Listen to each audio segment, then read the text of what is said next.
La Sociedad Española de Radiodifusión presenta... Ser... ¡Viva la radio! Podcast. Siempre.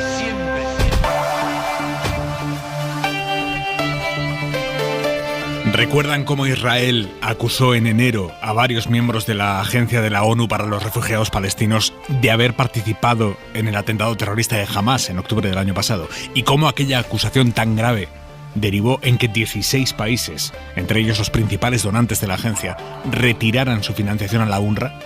La UNRWA, que es la única que se encarga de proporcionar una vida medio digna a los cientos de miles de refugiados palestinos. Pues bien, a última hora de hoy, la ONU ha presentado una de las dos investigaciones que encargó en cuanto Israel lanzó esas acusaciones.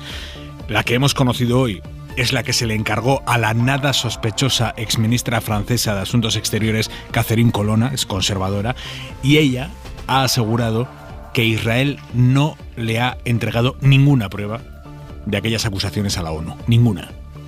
No quiere decir que Israel no las tenga, pero de tenerlas no se las ha entregado a la ONU, que es la principal interesada. Ella, Colonna, la exministra conservadora francesa, no tenía el encargo de verificar el caso concreto de los 12 agentes de la UNRWA acusados de participar en el atentado. Eso forma parte de la otra investigación del Departamento de Asuntos Internos de la ONU, pero ella sí ha zanjado hoy que después de mucho investigar no ha visto ninguna prueba que pueda sustentar aquellas acusaciones de Israel. Lo que hace Colonna es proponer algunas medidas para mejorar la neutralidad de la agencia, desde mejorar la selección de personal hasta cuidar que los materiales escolares, por ejemplo, con los que se educa a los críos desde la agencia, no se cuele contenido antisemita. Pero de las acusaciones israelíes contra la agencia, pruebas, de momento, ni media. Esta noche se va a votar en el Parlamento británico el paso definitivo para que Reino Unido pueda mandar a Ruanda a los inmigrantes africanos que llegan al país en situación irregular, sean o no de Ruanda. Eso da igual. Esto es un plan con el que los conservadores británicos llevan ya 2 años, que se basa en pagarle un dineral al gobierno de Ruanda, más de 160 millones de euros, a cambio de que los ruandeses acepten que les envíen allí a los inmigrantes y luego ellos ya, los ruandeses, los gestionarán, que básicamente es que los terminarán mandando a terceros países, entre ellos los países de origen de los que huyen esos migrantes, muchos de ellos porque peligraba su seguridad. Este procedimiento fue anulado por el Tribunal Supremo británico hace medio año. Lo consideraron ilegal porque no había ninguna garantía de que Ruanda fuera a tramitar las solicitudes de asilo de los migrantes, o tramitarlas bien al menos, o que no fuera a mandarlos a sus países de origen. ¿Y qué ha hecho el gobierno conservador británico de Rishi Sunak? Impulsar en el Parlamento británico una ley que establece que Ruanda es un país seguro, por ley, punto. Ruanda es un país seguro. Esto impedirá a los tribunales aceptar la gran mayoría de los recursos de los propios migrantes para impedir que los manden a Ruanda. Lo que se vota esta noche es esa ley para considerar a Ruanda un país seguro, y este es el último paso para iniciar los vuelos de expulsión que Rishi Sunak prevé que, si se aprueba hoy, esto estará ya para julio, los aviones volando a Ruanda. Los gobiernos occidentales peleando por quién aplica mejor el I+D a la hora de vulnerar los derechos humanos como atajo de políticas migratorias. En la mesa del análisis esta noche, Pablo Simón, buenas noches. Buenas noches. Lucía Méndez, ¿cómo estás? Hola, buenas noches. Y Daniel Fuentes, muy buenas noches. ¿Qué tal, Aymar? Buenas noches. Y en la contra de hora 25, Manuel Javois, en Barcelona, muy buenas. Aymar, ¿cómo estás? Buenas noches, ¿qué tal? Firmas mañana allí tus libros en Sant Jordi. ¿Cómo vives la previa de días como estos? Pues mira, es la primera vez que estoy aquí. Me he salido ahora mismo de la fiesta de la Vanguardia, que es un lugar en el que está ahora mismo Aymar todo español que ha publicado un libro alguna vez en su vida. Incluso algunos acompañados del único lector que han tenido. Es la primera vez que vengo y estoy fascinado. Y es una situación feliz y estresante. Fíjate, hoy está lloviendo, aquí hace un mal tiempo terrible. Pero en principio mañana parece ser que no hay mal tiempo, lo cual es bastante paradójico porque no hay mejor momento para leer que la tormenta, ni mejor momento para firmar que los cielos claros. Y del mismo modo, esto también es paradójico, que escribir libros es el ejercicio más solitario de todos, y el objetivo de esa soledad es precisamente acompañar a muchas personas. Y no sé, me gusta, hay algo fraternal, hay algo violentamente humano en ver a tanta gente en Barcelona colapsando las calles como mañana para participar de una fiesta que es la fiesta al final es la fiesta de todos, la fiesta de los que leen, de los que escuchan a los que leen, de los que contradicen a los que leen, de los que apoyen o discuten aquello que se lee. En fin, yo creo que leer inicia un diálogo, inicia una discusión, inicia un debate, y esto, que siempre es bueno, es lo que se empieza a celebrar ahora mismo en Sant Jordi, en Barcelona. Esta noche, por cierto, a partir de las 11, las 10 en Canarias, tenemos preparada para ustedes, oyentes de Hora 25, una sorpresa muy especial en esta víspera del Día del Libro. Javois, buenas firmas mañana y muchas firmas. Adiós. Gracias, Aimar, un beso, chao. Ha terminado esta noche la reunión de la ejecutiva del PNV y quizá ahí dentro ya, sin micrófonos y sin cámaras, ahí ya igual el realismo se ha impuesto a los gritos de euforia de anoche de Ari, Ari, Ari, Manuel Lehendakari, porque superado el subidón de saber que ganaron las elecciones efectivamente y que seguirán gobernando efectivamente, el Partido Nacionalista Vasco entra en un periodo de análisis a medio y largo plazo, porque Bildu les ha demostrado a los de Pradales y Ortuzar que la hegemonía del PNV no es perpetua, que es probable que esta sea la última legislatura de esa coalición PNV-Partido Socialista que tanta estabilidad les ha dado a las dos partes en las instituciones de Euskadi, pero que quizá el PSE pues ya no tenga incentivos para defender en unos años si Bildu sigue ensanchando base social esa coalición con el PNV. De momento lo que sí va a buscar el PSE es mayor peso en el gobierno de coalición vasco, mayor peso que el que tenían hasta ahora, más peso, más consejerías, porque ellos, aun siendo el socio pequeño de la coalición, han ganado 2 escaños más respecto a la legislatura anterior, y el PNV, aun siendo el hermano mayor de la coalición, ha perdido 4 escaños. Isabel Villar. Sí, están los socialistas celebrando todavía esos 2 escaños más. Esta tarde han recibido con aplausos a su candidato Eneko Andueza cuando ha llegado a la Ejecutiva. Una reunión de la que sale ese mensaje que sus votos se tienen que reflejar con contundencia en el futuro gobierno vasco. Entre las posibles carteras, educación o incluso salud, que implica la gestión de Osakidetza, uno de los temas centrales en la campaña.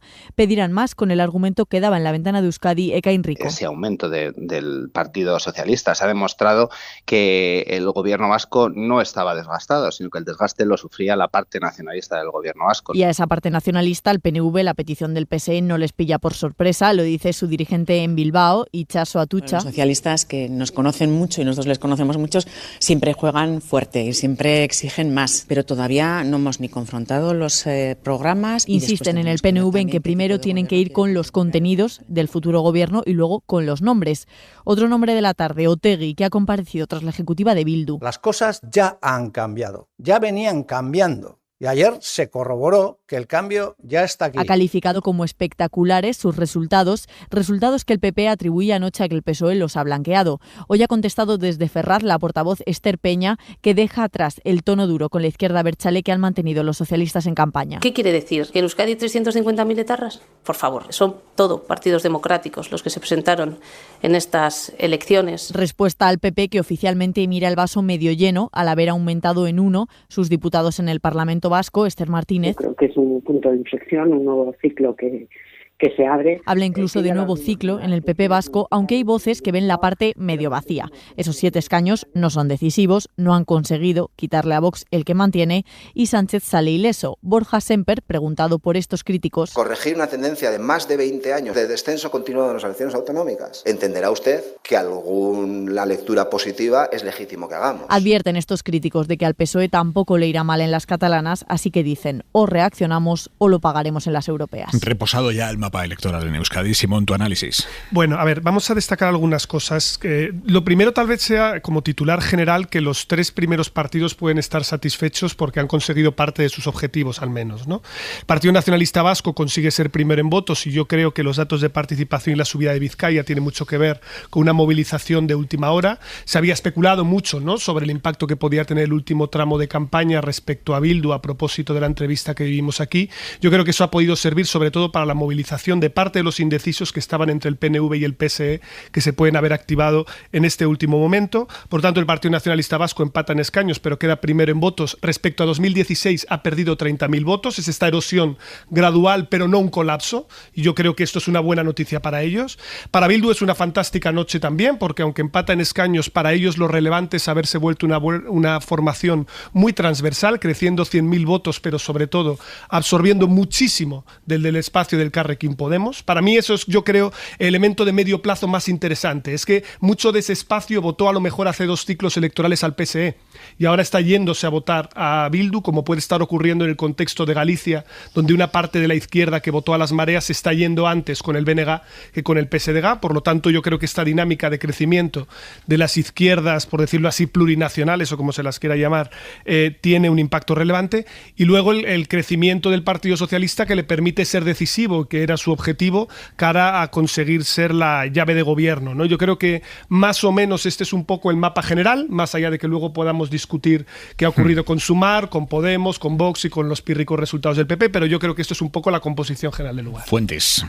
Pues mira, yo creo que la primera idea que conviene recordar es que eran unas elecciones autonómicas y que muchas veces las claves de lectura que hacemos desde Madrid pues están un poquito forzadas buscando ese hilo conductor o esa interpretación, esa traducción directa a la arena política nacional y que no siempre encaja, ¿no? Lo vimos con Galicia y probablemente lo hayamos vuelto a ver en muchos análisis estos días con Euskadi. La segunda idea que me parece importante es que ha sido más un duelo de partidos que un duelo de candidatos, eran todos nuevos.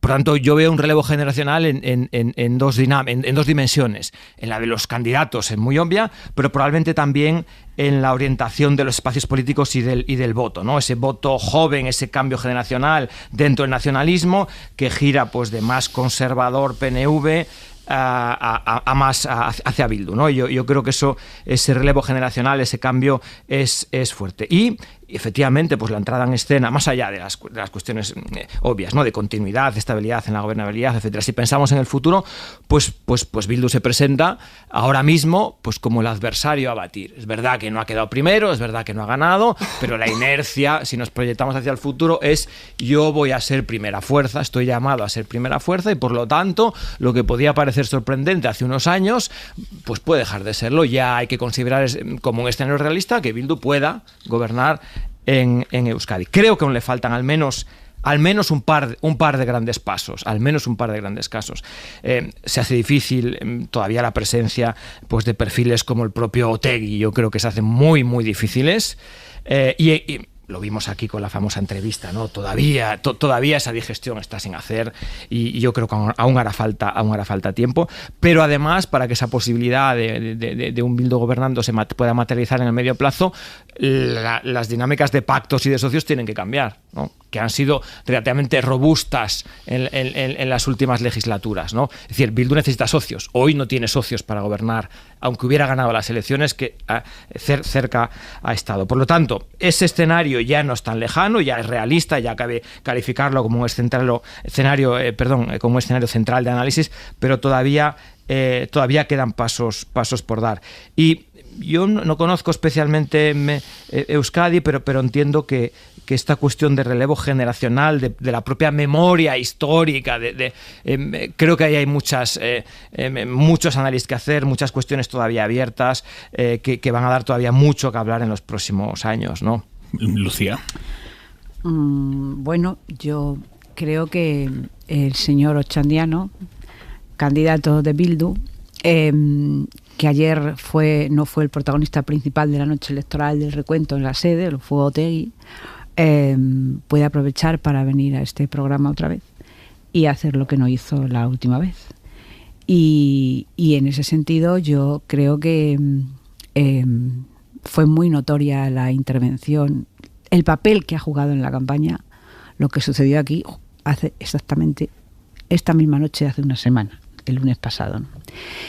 Creo que no supimos ver toda la trascendencia que iba a tener, y la ha tenido y mucha. Y además es una trascendencia de fondo. Yo no creo que sea una cosa puntual. Claro. Primero, es imposible saber qué hubiera pasado si, ¿no?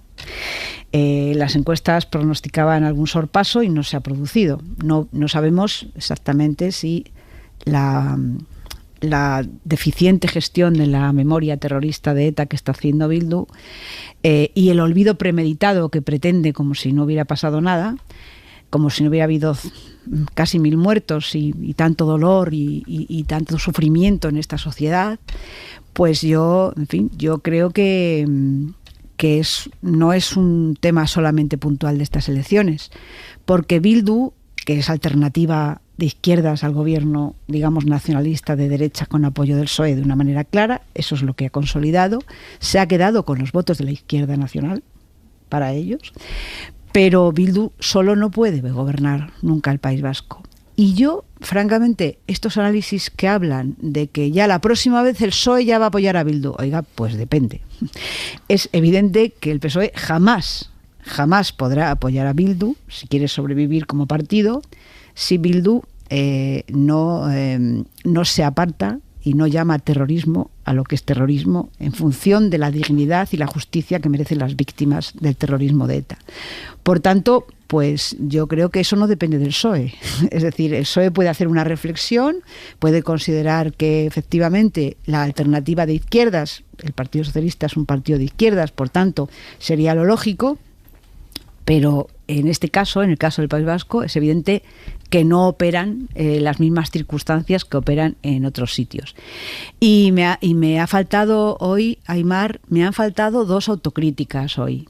Me ha faltado la autocrítica del espacio confederal, de la izquierda del Partido Socialista, que en el año 16 ganó las elecciones generales en el País Vasco y ahora todos sus votos se han ido a Bildu porque tampoco nos vamos a poner estupendos. Es decir, Bildu ha ganado justo lo que ha perdido la izquierda confederal, que en su momento fue muy fuerte en el País Vasco. Y en segundo lugar me ha faltado la autocrítica de la dirección del Partido Popular. Es decir, la estrategia según la cual digamos el gobierno de Sánchez está acabado, hay un cambio de ciclo y el Partido Popular va en canoa hacia unas generales prontísimos y hacia el gobierno, bueno, pues parece que no ha sido así.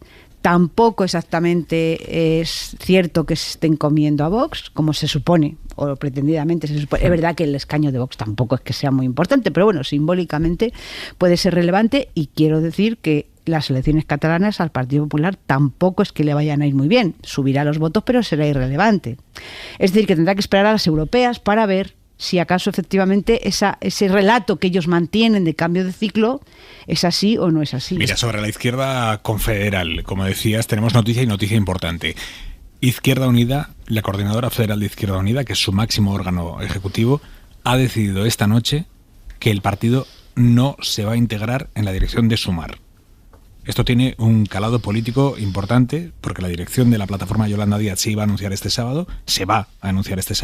La idea original era que Izquierda Unida estuviera en esa dirección. De hecho, IU ya forma parte de la dirección provisional, pero tras los pésimos resultados de las gallegas, los malos resultados de ayer en Euskadi y el enfado enorme que hay en Izquierda Unida porque el equipo de Díaz los ha relegado al 4º puesto en la lista para las europeas, Izquierda Unida ha decidido apartarse de ese proceso orgánico de Sumar. No es una ruptura como tal, no es como Podemos que se sale del grupo parlamentario y se va al mixto, no tiene nada que ver con eso.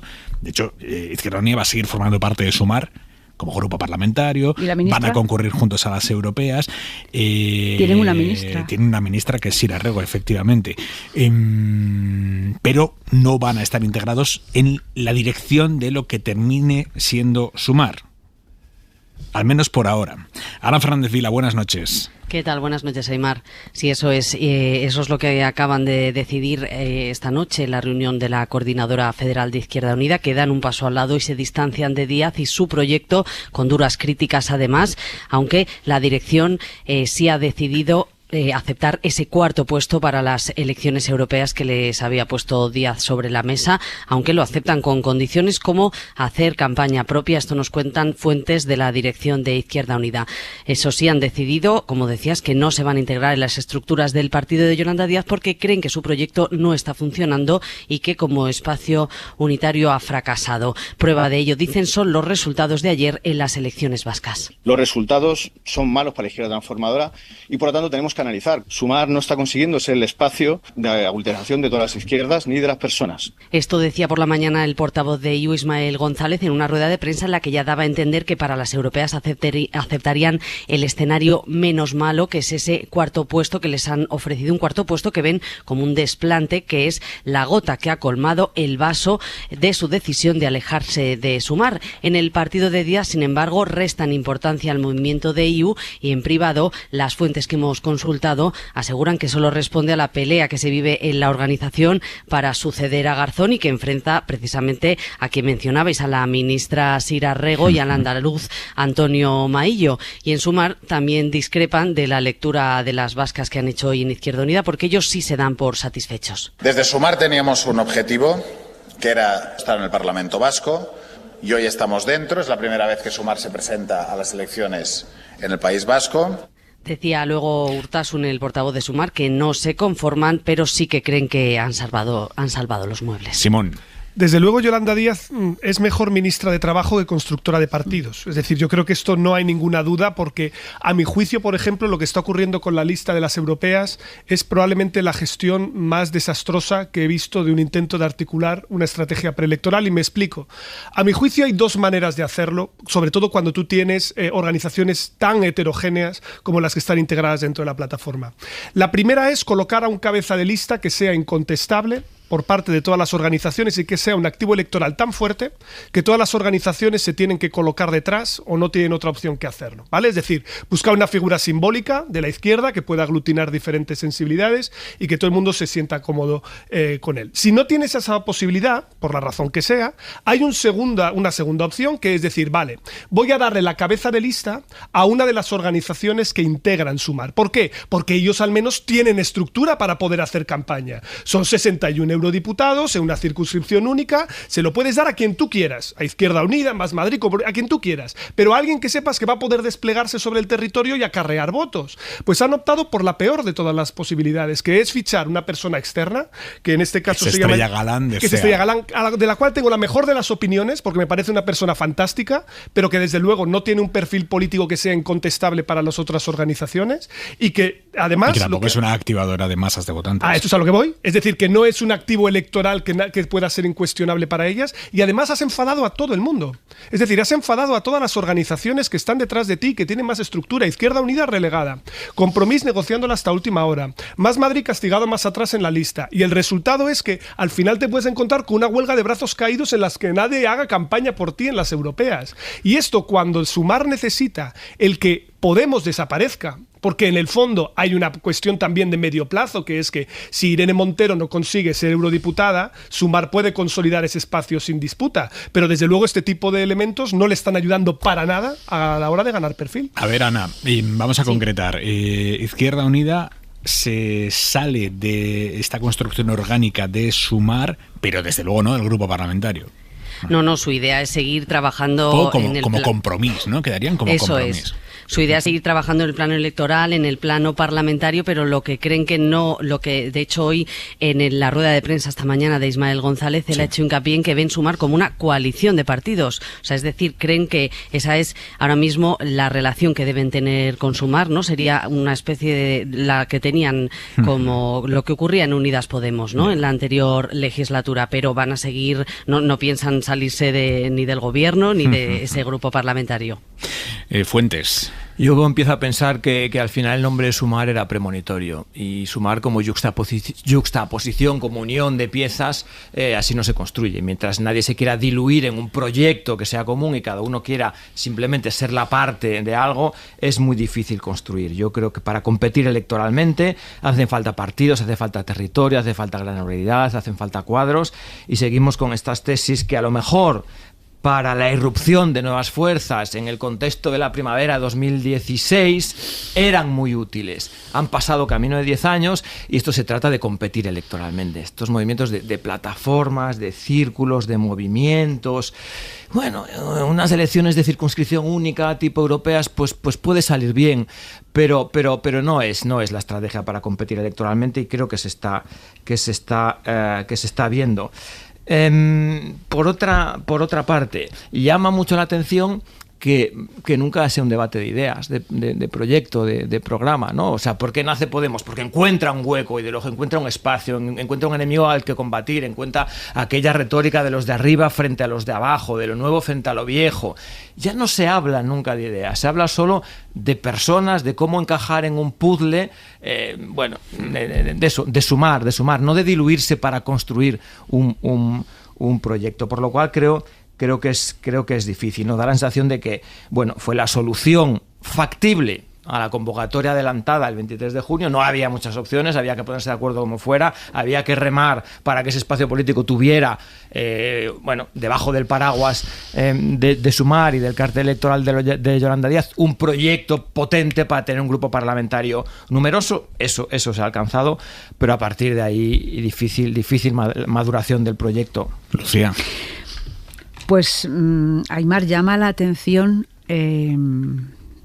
lo de tropezar hasta 3 y 4 veces en la misma piedra, ¿no? Porque ¿qué ha sido de los partidos basados en liderazgos, hiperliderazgos, personalistas, que empezaron la casa por el tejado en lugar de empezarlo desde abajo? Pues, en fin, no hace falta ser muy listo para saber que a la vista está que han fracasado. Entonces, repetir, el mismo procedimiento, y yo quiero recordar aquí, porque claro, se van olvidando todo esto, ¿no?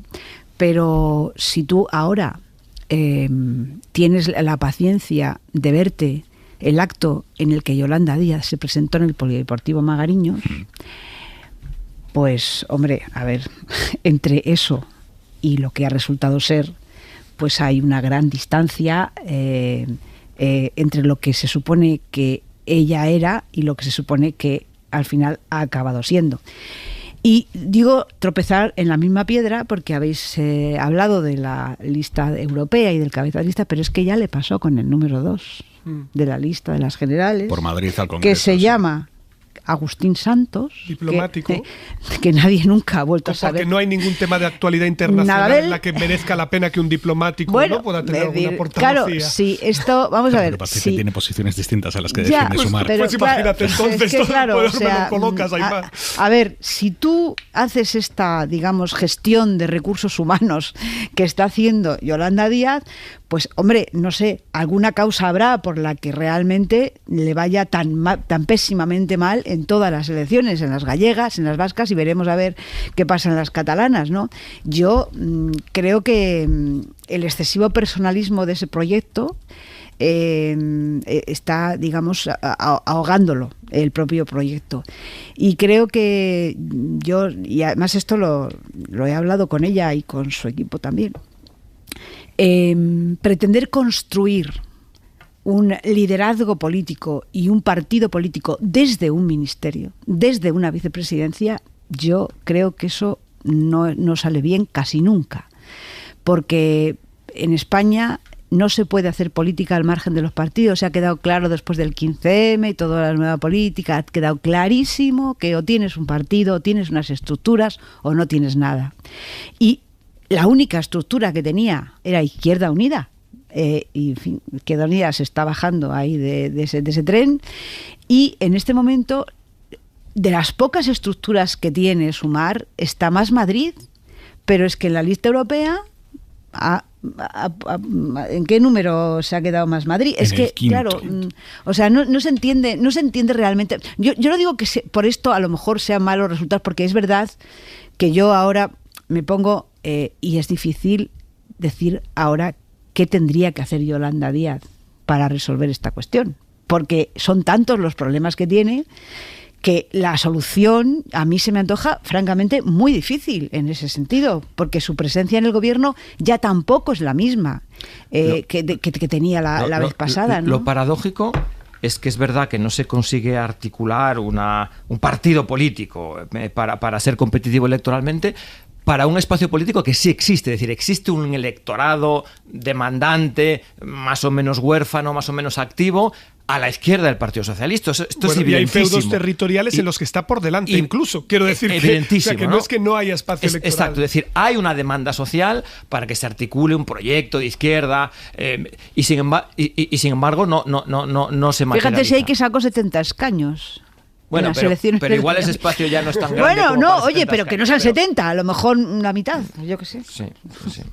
Sí, es decir, aquí yo creo que es donde está la reflexión profunda, que también es moraleja de las elecciones vascas, ¿no? Tener organización ayuda y es fundamental. Entonces, insisto, en unas elecciones de circunscripción única tú necesitas gente que te lleve la campaña, gente que tenga capacidad de movilización y que esté sobre el terreno. Enfadar a todas tus organizaciones, el problema que genera es lo que llamamos una huelga de brazos caídos. Es decir, vale, pues coged de vosotros desde el centro de Sumar, llevad la campaña como queráis, y si luego pues salen 4, pues 4, porque aquí no se juega en la supervivencia. Los comunes se la juegan en Cataluña.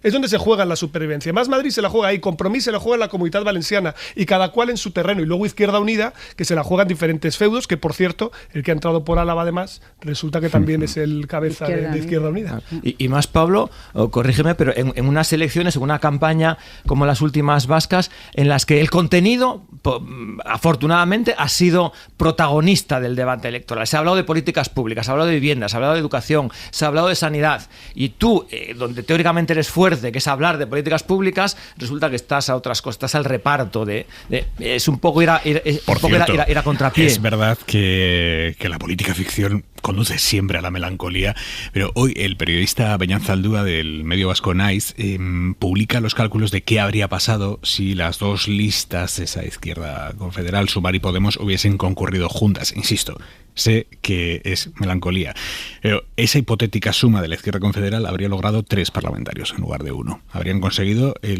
con los mismos votos, pero juntos habrían conseguido el que tienen por Álava, más otros 2 que le habrían quitado al Partido Socialista, uno en Vizcaya y otro en Guipúzcoa. Y de esa manera, además de tener mayor representación, habrían logrado que la suma de PNV y PSE no llegara a la mayoría absoluta. Insisto, nunca sabremos cómo se habría comportado el electorado si hubiesen concurrido juntos, pero lo que sí se sabe es la cantidad de voto que se ha quedado en los márgenes. Sí, pero ya sabes que una coalición preelectoral 1 más 1 nunca es 2. Es decir, siempre hay rechazos cruzados que se pierden y luego a lo mejor conseguían 2 representantes, pero probablemente antes de arrancar la legislatura habrían discutido y se habrían separado también. A mí me llama mucho la atención que ese espacio confederal esté cediendo todo el terreno a los independentistas y a los nacionalistas en algunas comunidades históricas como Galicia o el País Vasco, porque eso quiere decir que no hay una izquierda nacional, no hay una izquierda a la izquierda del PSOE, una izquierda, digamos, española. Es decir, se están quedando con sus votos, Lucía, ¿no? En fin, a mí me parece que eso, que hay, yo creo, hay una demanda. A mí me parece que puede haber una demanda y no hay una oferta. Yo veo que ese análisis es tentador porque es intuitivo. Yo creo que todos lo pensamos. Pero de verdad creo que se vota en clave autonómica. Y yo en País Vasco me atrevo a arriesgarme muy poquito porque no conozco ese electorado. Pero el electorado gallego lo conozco. Y yo creo que esa no es la clave principal. Creo que hay una clave de voto útil. Hay polarización al final entre los dos. Como ocurre aquí Bildu PNV. ¿Qué es lo más efectivo? No es una cosa de hoy, Dani. Es una cosa de hoy. Es una cosa de tiempo, es una cosa de años. Bueno, claro. Es verdad que hay una tendencia de fondo muy relacionada con un cambio generacional. Esto sí que es evidente. Claro. Sí, probablemente sea más. Pero fijaos qué curioso, porque dentro de lo que viene a ser Sumar, que es una coalición preelectoral de 18 partidos, tú tienes uno con estructura, sobre todo el territorio, que es Izquierda Unida, muchas veces con cuadros más envejecidos, etcétera, y luego plataformas autonómicas que están totalmente disociadas y separadas, a veces con buena, otras veces con mala relación. No, lo digo porque también luego amalgamar todo eso es enormemente complicado. Es decir, a mí me parece muy difícil el que tú puedas combinar todas estas sensibilidades y que al final Sumar no termine siendo pues una plataforma instrumental para ir a las generales y ya está, porque luego no hay un proyecto articulado. Seguimos en Hora 25. Lucía Méndez, cuando pedías autocrítica por el Partido Popular, por parte del Partido Popular, ¿exactamente a qué te refieres?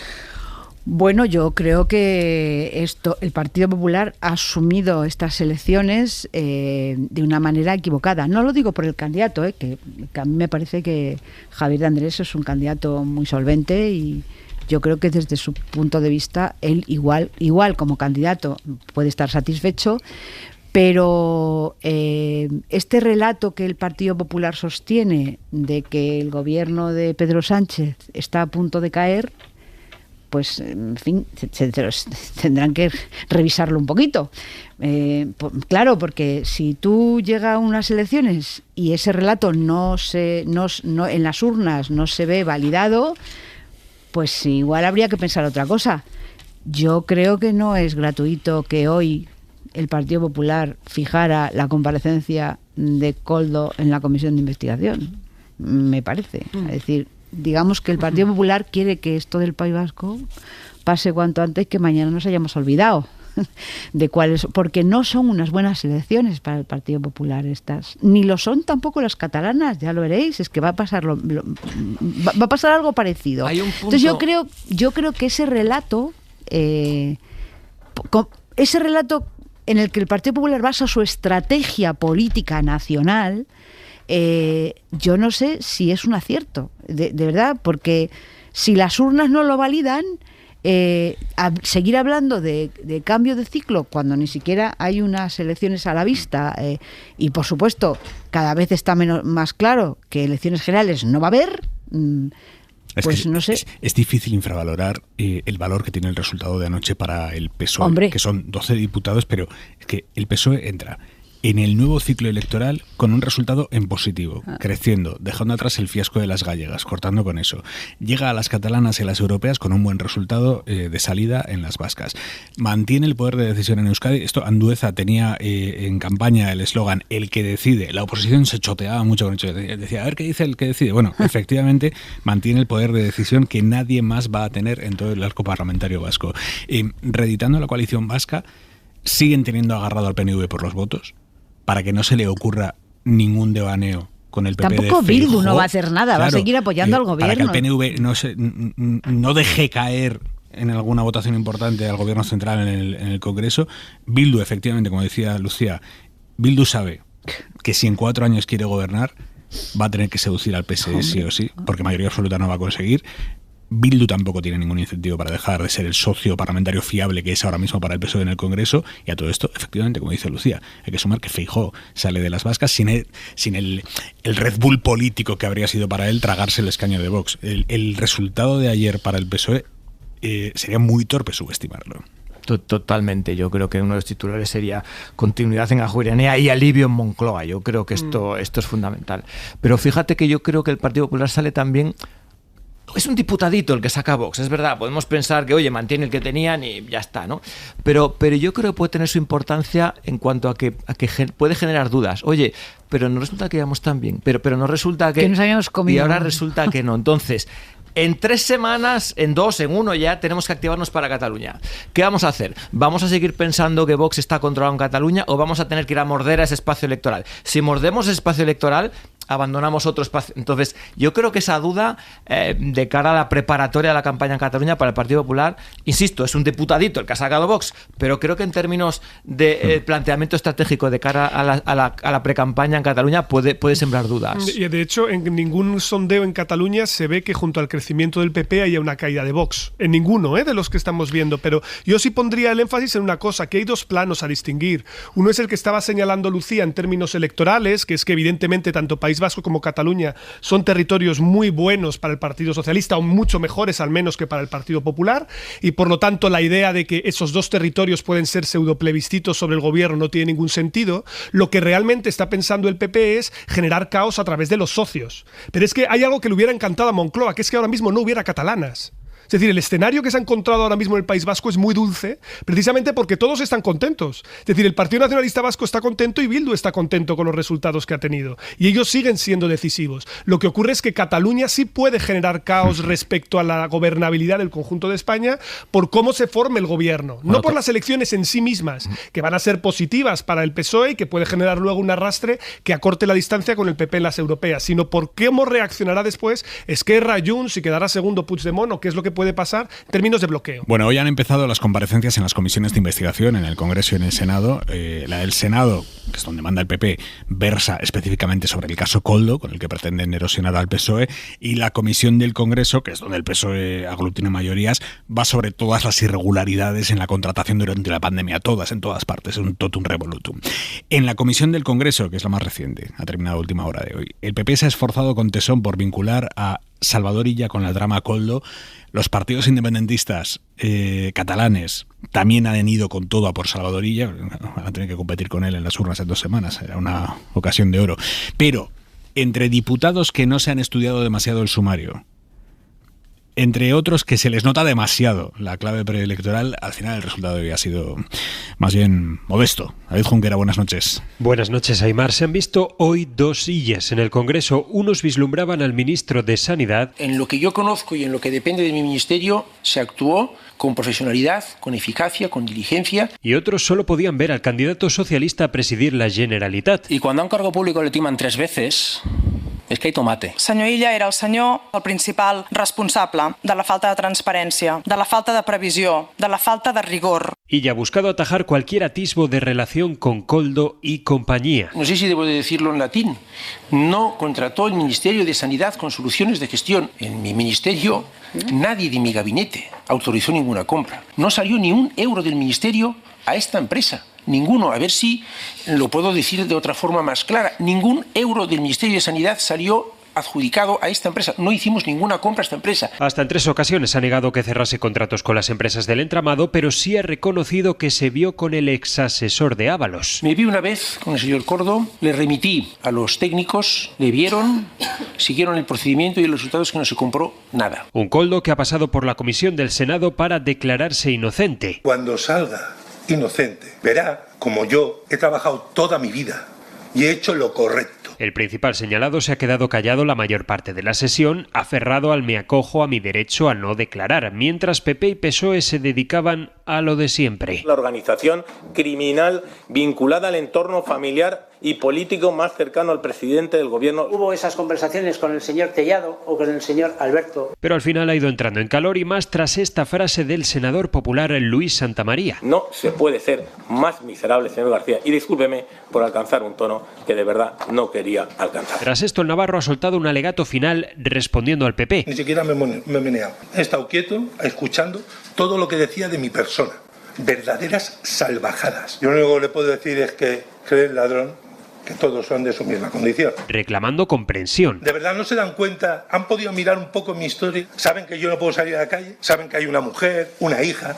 Y sin tener conocimiento de nada, ustedes ya me han culpabilizado. Él remarca que siempre ha estado disponible para comparecer y se ha mostrado confiado en que quedará completamente limpio. Por eso ha dejado esta frase de película. Hoy día sigue siendo militante del Partido Socialista.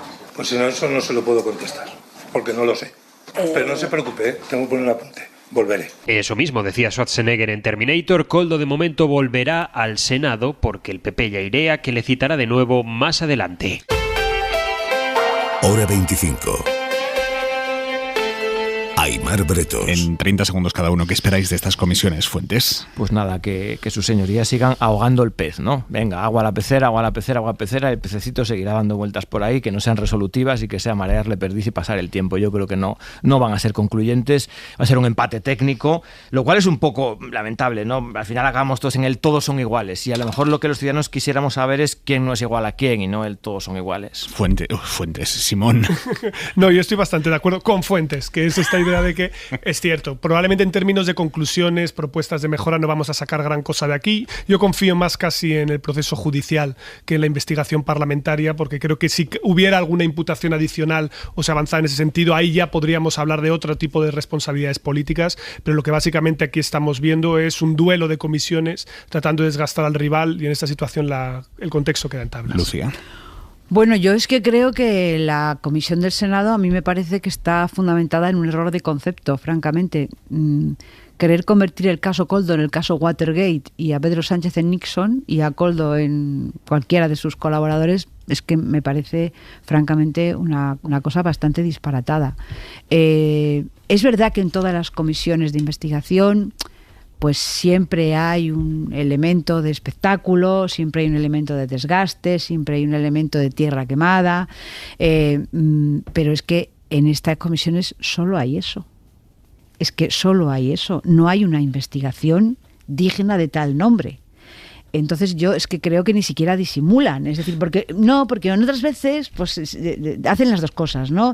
Es decir, para investigar lo que pasó en la pandemia, tendrían que llamar a funcionarios, a cargos medios, tendrían que investigar realmente cómo se adjudicaba, por qué se hicieron es decir, y llegar a la conclusión de que a lo mejor suspender todos los procedimientos igual no era una buena idea.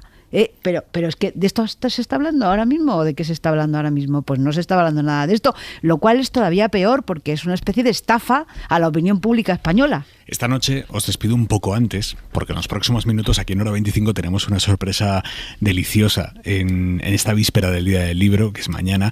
Pero antes de que os marchéis, quiero que nos recomendéis un libro, uno que estéis leyendo, os esté gustando, uno que creéis que puede interesarnos a los que estamos en esta mesa y a los oyentes de la SER. ¿Cuál nos recomendáis? Pablo, empiezo por ti. Yo recomiendo Videoclub, de Jaume Ripoll. Es un libro que mezcla su descubrimiento del cine, él es fundador de Filmin, cómo se empezó a meter en todo esto. Yo creo que es muy interesante por el recorrido tanto biográfico como el entroncar con el visionado del cine, y es bonito el viaje. O sea, me parece un viaje muy entretenido y además sales con títulos nuevos que luego te pica la curiosidad y te apetece ver. ¿Méndez? Pues yo voy a recomendar la mejor de las literaturas que creo que en este momento hay en España, el último libro de Luis Landero, que se titula La última función. Parece mentira que Luis Landero se pueda mejorar su ya grandísima literatura, pero su último libro lo consigue y es una delicia. La utilización del lenguaje, el prodigio, la forma prodigiosa con la que escribe Luis Landero es algo que es para los amantes de la literatura es algo. Yo he leído el libro y es de estas cosas que te dejan el espíritu, digamos, es decir, que te produce una satisfacción íntima, que cuando lo cierras el libro dices, qué bien. Joder, qué ganas, Lucía. Sí. Daniel Fuentes. Pues yo voy a recomendar un cómic de Paco Roca, que es Regreso al Edén, que cuenta, reconstruye la historia de una familia de la España de los años 40 a partir de una foto familiar que recupera, que encuentra en un cajón, hecha una playa de un verano familiar en Valencia. A partir de ahí, pues es un viaje en el tiempo, de los recuerdos del paso del tiempo, muy humano, muy tierno, muy relajado, muy tranquilo y un fresco también histórico de su tiempo. Daniel Fuentes, Lucía Méndez, Pablo Simón, de verdad no os perdáis lo que viene ahora en Hora 25. Gracias, amigos. Buenas noches. Buenas noches. Soledad Gallego Díaz. Un dirigente del IRA dijo una vez algo sincero y espeluznante. Lo peor fue cuando me di cuenta, desaparecida ya la organización y las armas, de que podíamos haber llegado al mismo punto en que estábamos 40 años después, sin haber matado a una sola persona. Esa es efectivamente la conclusión a la que deberían llegar hoy los militantes y dirigentes de ETA, que asesinaron a cientos de personas que no estaban de acuerdo con lo que ellos pensaban.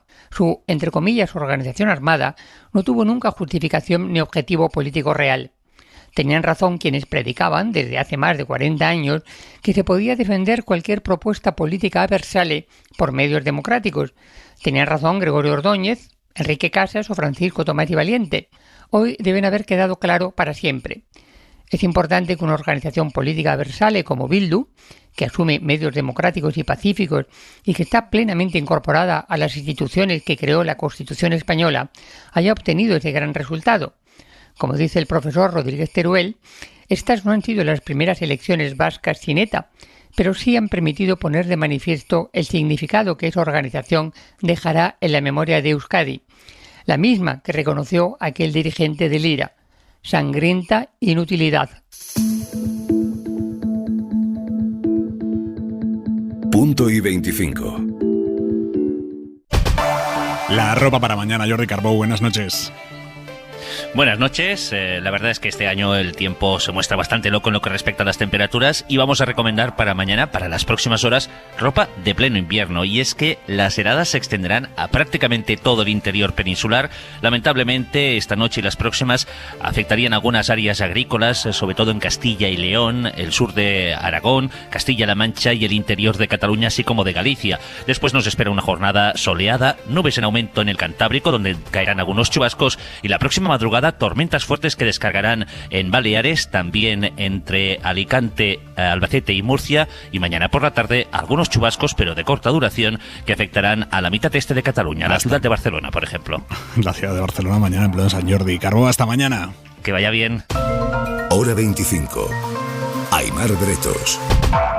Mañana es el Día del Libro y a lo largo de todo el martes hablaremos muchísimo en la radio de novedades, de autores, de rankings de ventas, los más buscados, casetas con firmas, pero nosotros esta noche vamos a hacer lo contrario. Vamos a ir a buscar la edición más antigua que existe del libro español más internacional que existe. ¿Queda todavía algún ejemplar de la primera edición que se imprimió del Quijote? Pues sí, existe aún. Hemos ido a la Galería de las Colecciones Reales en busca de semejante joya del patrimonio cultural y literario de España que ha sobrevivido 400 años. Nos recibe la directora de las Colecciones Reales de Patrimonio Nacional. Leticia Ruiz, explíquenos dónde estamos. Pues estamos en el vestíbulo de la Galería de las Colecciones Reales, que es la última gran infraestructura cultural museística del Estado español en los últimos 40 años, sin exagerar. Y aquí está guardado uno de los mayores tesoros de la literatura española, la primera edición del Quijote, de 1605.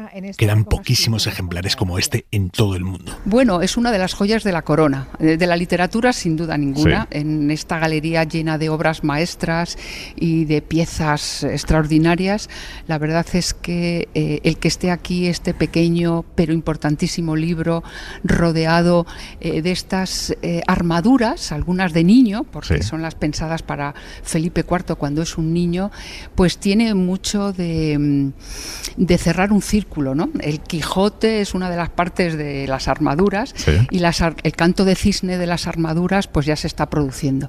Ha cambiado la forma de guerrear, ya no se hacen guerras de asedio ni de asalto, no hace falta las armaduras, pero tienen todo su prestigio. Y al mismo tiempo, pues el Quijote es el canto de cisne de la literatura de los caballeros andantes, ¿no? Y entonces, pues que estamos en un sitio donde tenemos esa obra que además transformó la novela y hizo que la literatura se plantara en la modernidad.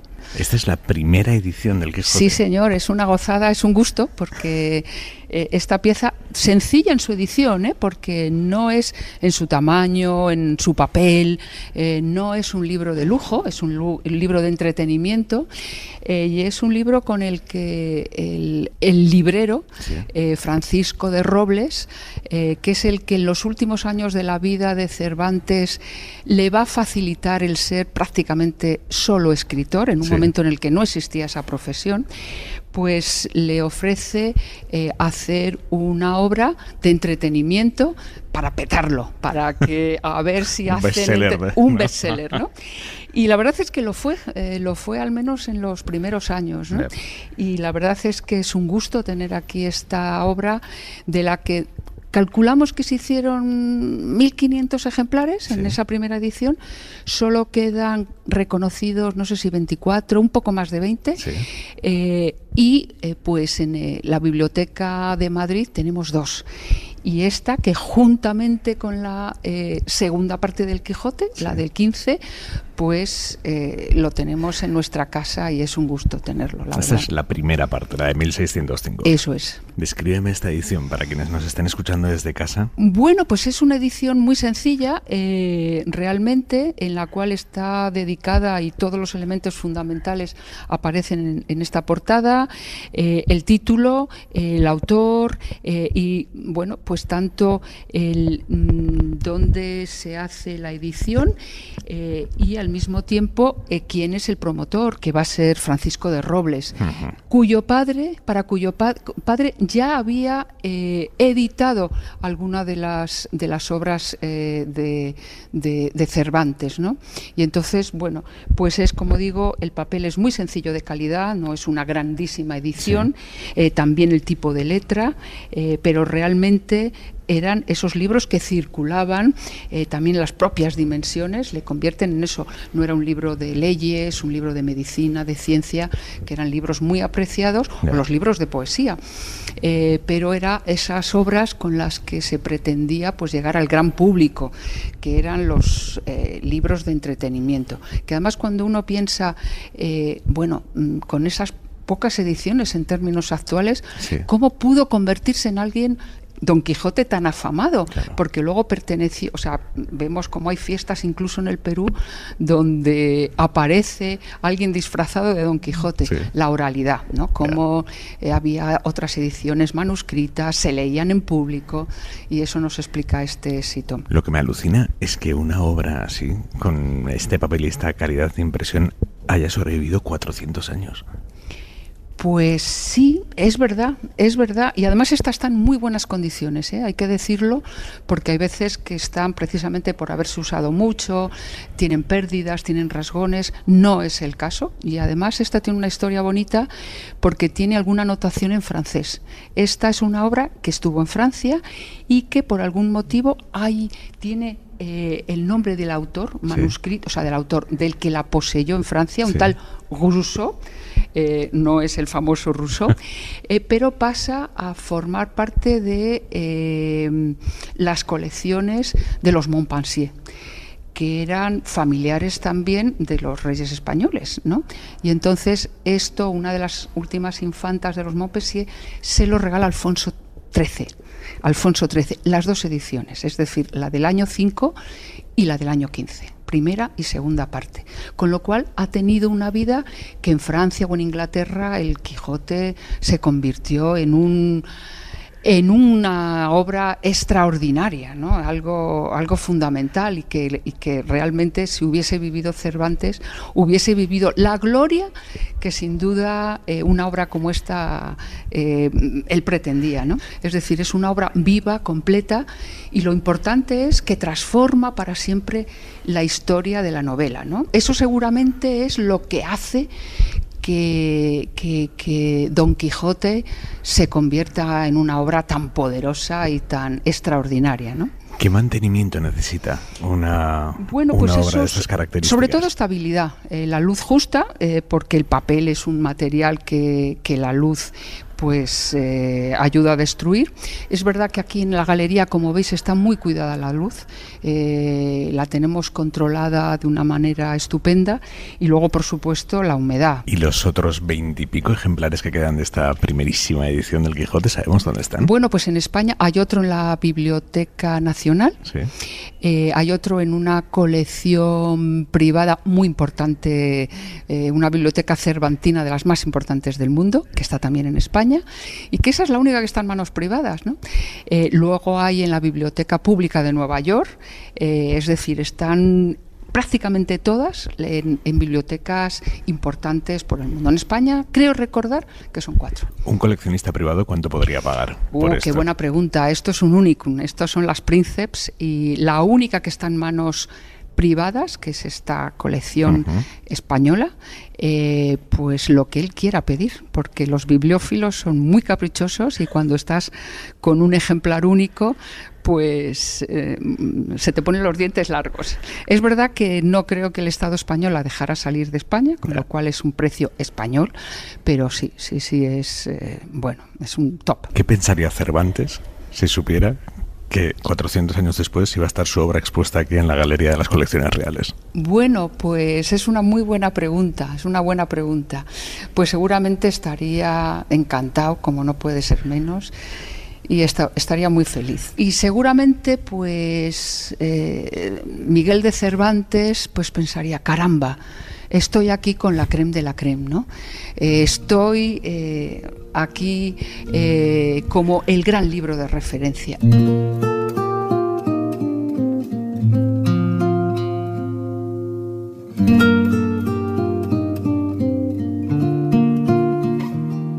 Este es el Quijote más antiguo que existe, pero muy cerca de las colecciones reales, dentro del Palacio Real, están guardados algunos de los Quijotes más peculiares que se han imprimido nunca. En la Real Biblioteca del Palacio Real se custodian más de 80 ediciones valiosísimas del Quijote. La directora de la Real Biblioteca es Nuria Torres Santo Domingo. Estamos en las salas nobles de la Real Biblioteca, que discurren por 9 salas identificadas con números romanos. Y pues mira, hemos seleccionado varios Quijotes y os vamos a comentar a continuación.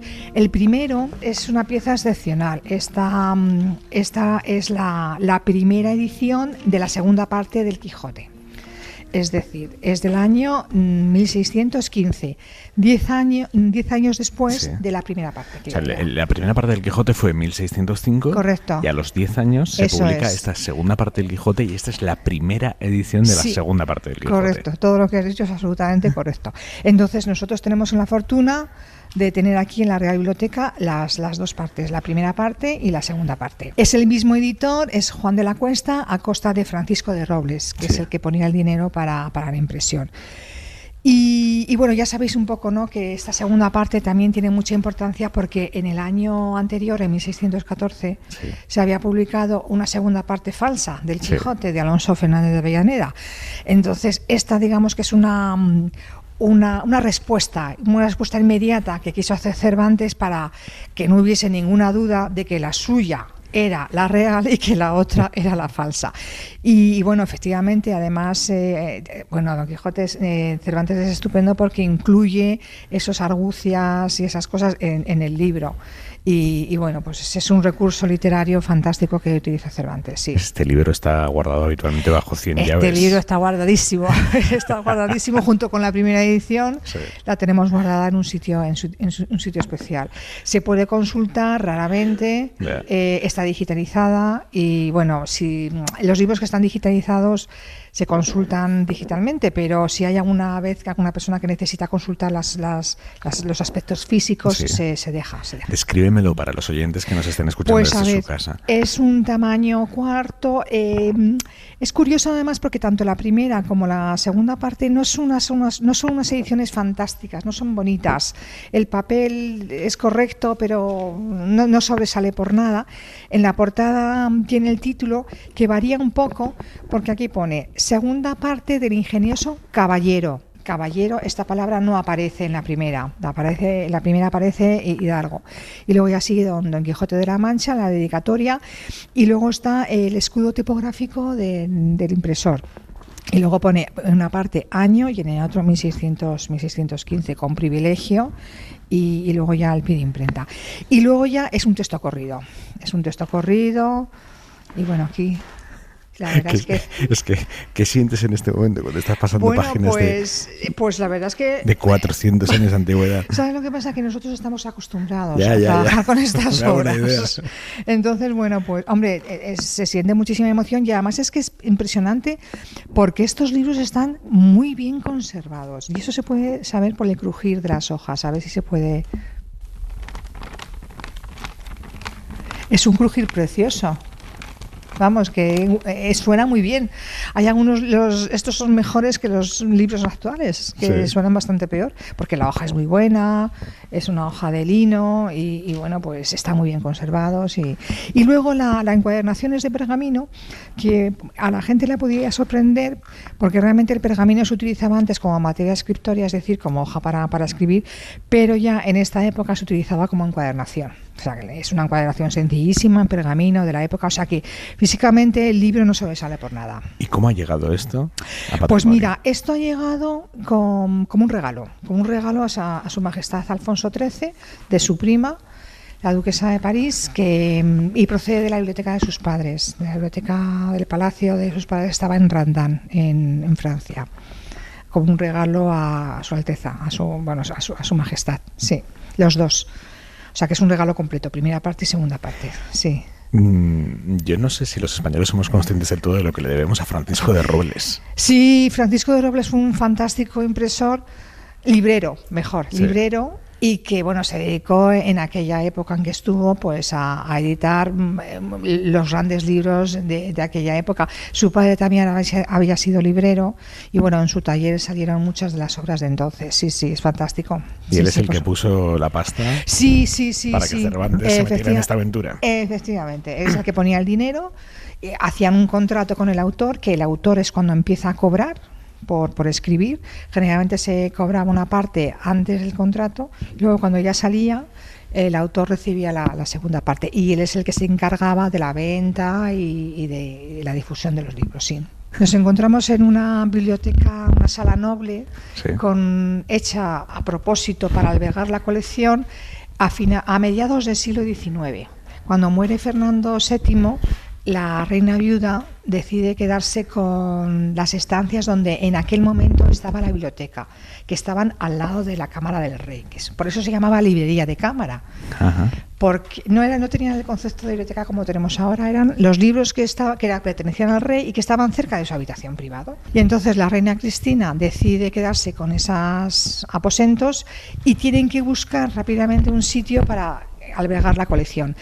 Cogen esta esquina de palacio y tienen que hacer los armarios, que son unos armarios pues muy bonitos. Hay algunas salas que tienen escaleras por arriba con unas balustradas bonitas. Casi todas están cerradas, especialmente la parte de abajo, con cristales, y por eso se conservan tan bien. ¿Tenemos constancia de cuál ha sido el rey o la reina más lector o lectora?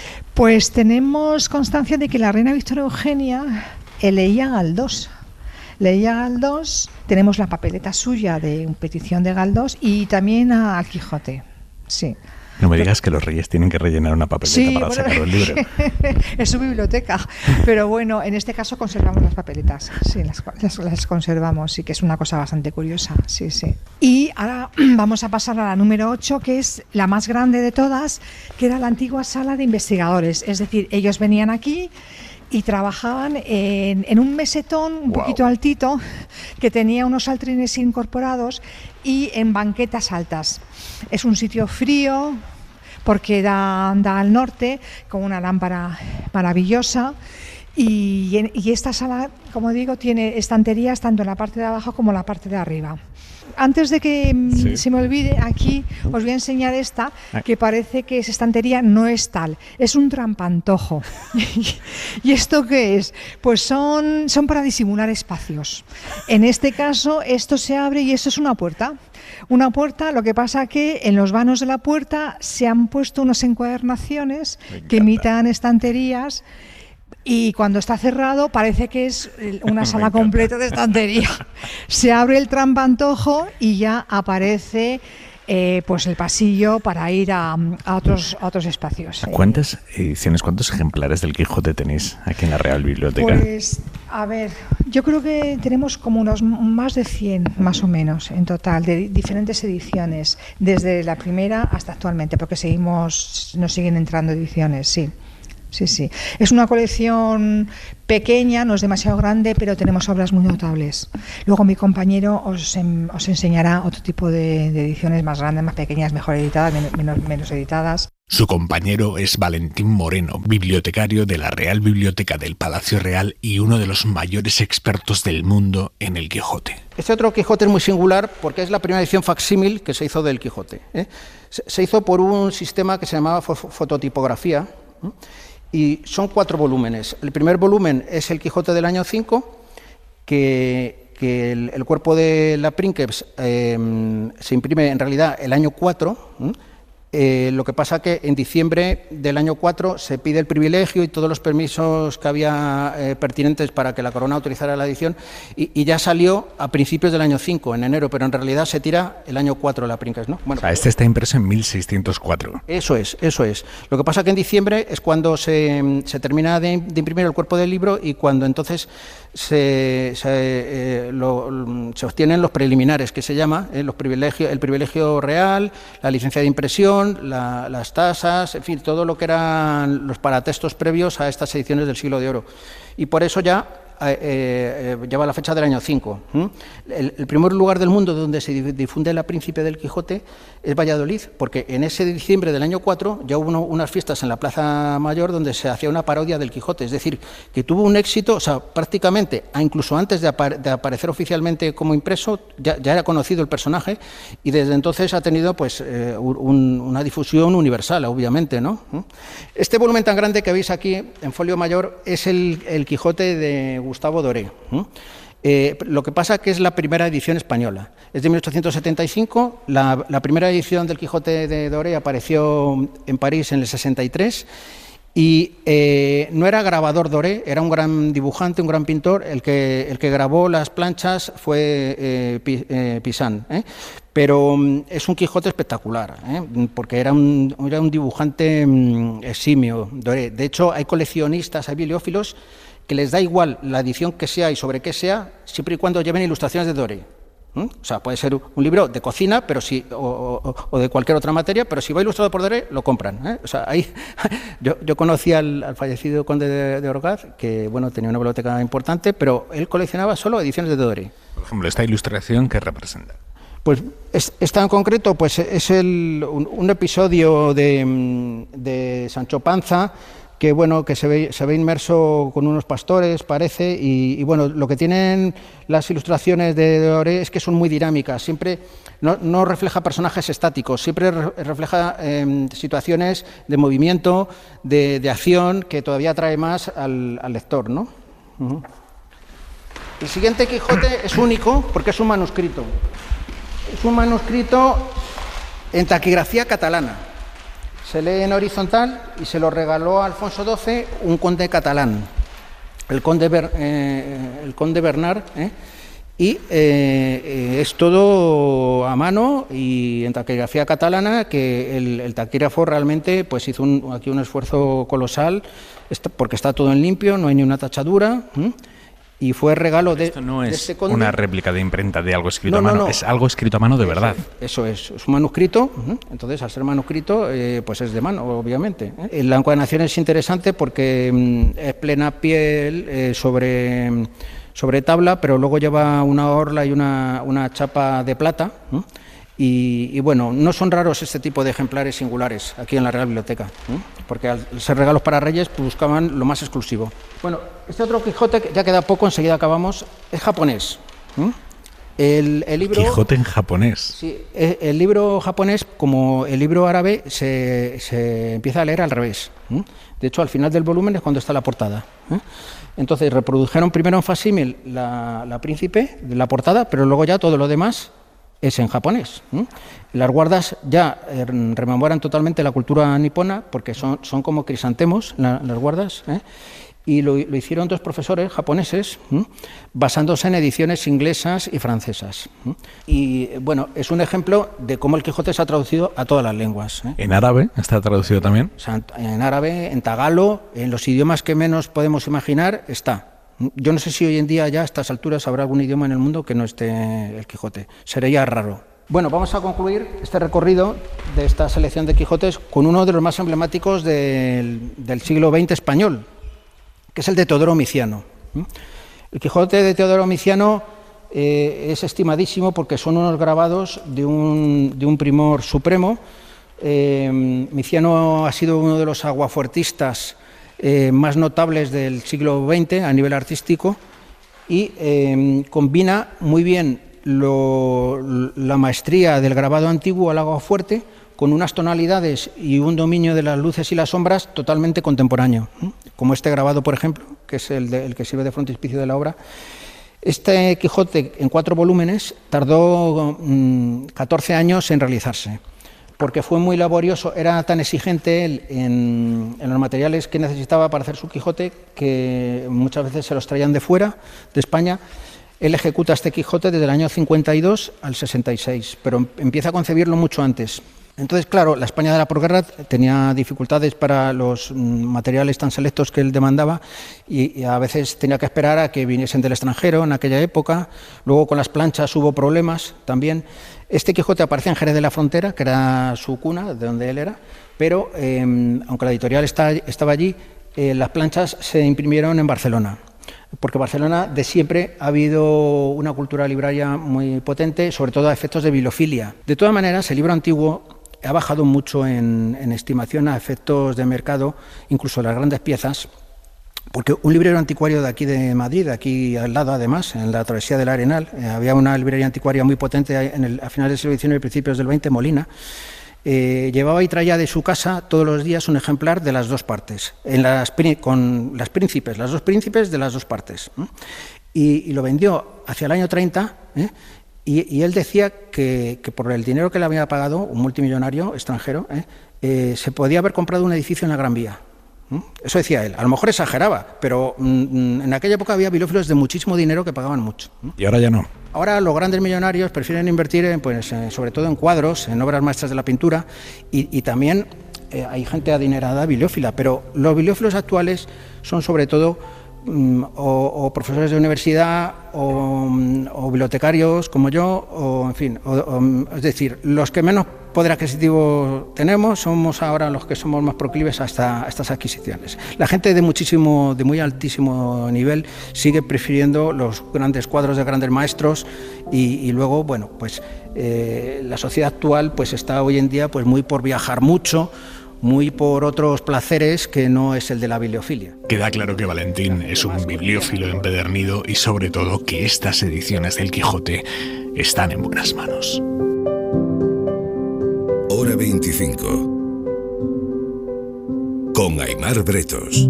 Para no perderte ningún episodio, síguenos en la aplicación o la web de la SER, Podium Podcast o tu plataforma de audio favorita.